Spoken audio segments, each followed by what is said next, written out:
आज मला राघव खूप त्रास देत होता. मग मी राघवला बाहेर खेळायला पाठवलं. राघव बाहेर खेळत होता तोवर मी घरात आले आणि स्वयंपाकाची तयारी केली. आज काही एवढं स्पेशल नव्हतं, त्यामुळे आज मी फक्त वांग्याची भाजी केली होती, चपात्या केल्या होत्या आणि भाकरी केल्या होत्या.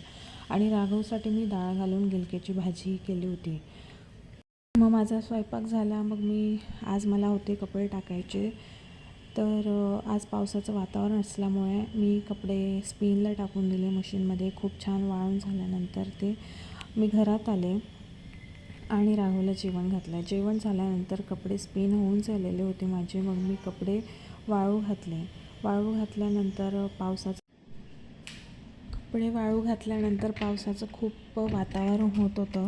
खूप ढग भरून आले होते आणि भरपूर दिवसापासून पाऊस पडलेला नव्हता. आज खूप छान पाऊस पडलेला होता. खूप छान वाटत होतं पावसामुळे आणि पाऊस संध्याकाळपर्यंत चालला. मग संध्याकाळी आम्ही देवपूजा केली आणि तुळशीजवळही दिवा लावला आणि संध्यावंदन केलं. राघवनेही संध्याकाळची प्रार्थना म्हणली. आम्ही शुभम करोती वगैरे म्हणलं. मग परत खूप पावसाचं वातावरण होत होतं. मग आम्ही घरात आलो.